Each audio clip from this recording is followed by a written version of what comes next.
Have I ever had a negative experience with a girl booking? Thought I would answer that and talk a little bit more on like what happens. I've never had like a negative experience with a girl booking, but there was a time that a couple walked out on me. They left early because it was their first time and they found out it wasn't for them, which like I take no offense to. Like that's why they're paying for me. I would rather them experience that in like a professional environment rather than like picking up a girl and feelings getting hurt. I'm glad they spoke up. Like I would never want anyone in a position where like they feel like they couldn't. I think they like the idea of it like more than the reality. That's why I don't do surprise bookings like unless I know the couple.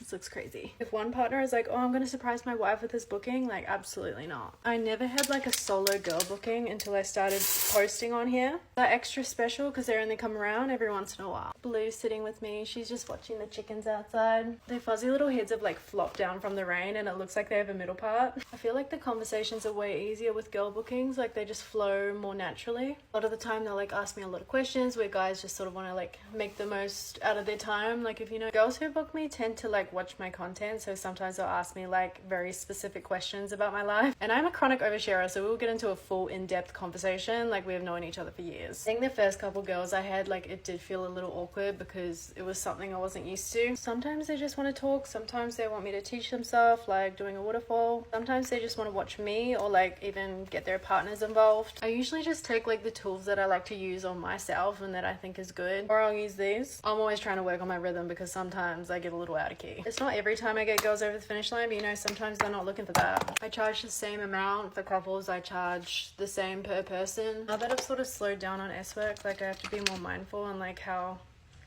I budget my time. Ew, this is so gross. Probably the cause of my chin pimples. But yeah, I don't know if it's like the state of the world or like my regulars are just getting sick of me, but everything is like so quiet right now. I'm actually kind of feeling like more motivated to open things back up again. Fortunate enough to be able to like take a step back when I need to. When I want things to pick up, like I can dive back in. That's what I love about this work, and that's why I'll always do it in like some way, shape or form. Even if I had a regular job, like I'd probably still do it one way or another. I don't really think I'll be like traveling for bookings again at this stage. I'm glad I made the money I did and like I needed that money at the time. But now I'm just focused on spending more time like with my babies and like my 13 pets. They were not happy when I did a solo trip to New Zealand, okay? The animals went a bit feral without me there. Plus I don't really want to be like traveling with like everything going on in the world right now. Like I get so much anxiety leaving my family. Obviously like New Zealand was a bit of an emergency, and when I go back like I will be taking the rest of my family. I'm not making the money that I used to, but that's okay. Like I think mental health is what's most important. Anytime like I feel like I need to slow down, like I will. Oh, there's the kookaburras. I feel like I'm oversharing again, so I'm just gonna shut the hell up.